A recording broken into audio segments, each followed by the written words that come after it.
the general premise of a parent having a child in peril in the middle of nowhere, and then an entity offering some help, which comes at a cost.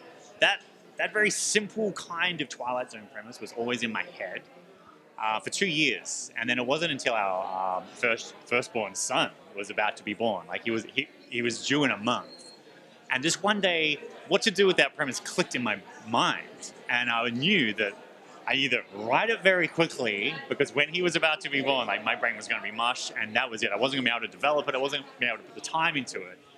And there was just so much pre-formed in my head once it all clicked this particular day that I did exactly that. I just smashed out the script, and it was almost completely pre-formed. Like I just knew, because I'd been sitting on it for 2 years, but never written a word.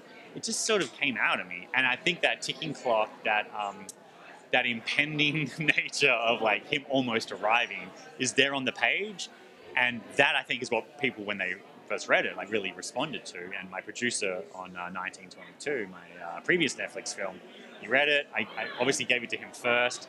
We took it to Netflix because we had a great experience on 1922, and it was greenlit. So the whole thing happened so quickly, like.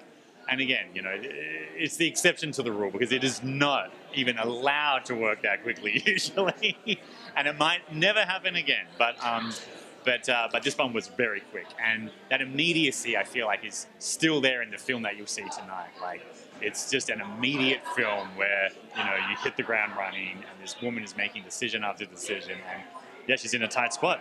So that's really where the initial kernel came from. Again, it's really my influences: King, Twilight Zone. I'm always thinking about ideas and what would be a good idea for a movie, as you do. But that's sort of it just ruminated for 2 years before I eventually knew exactly, almost like how to execute it as a script. And I love 1922.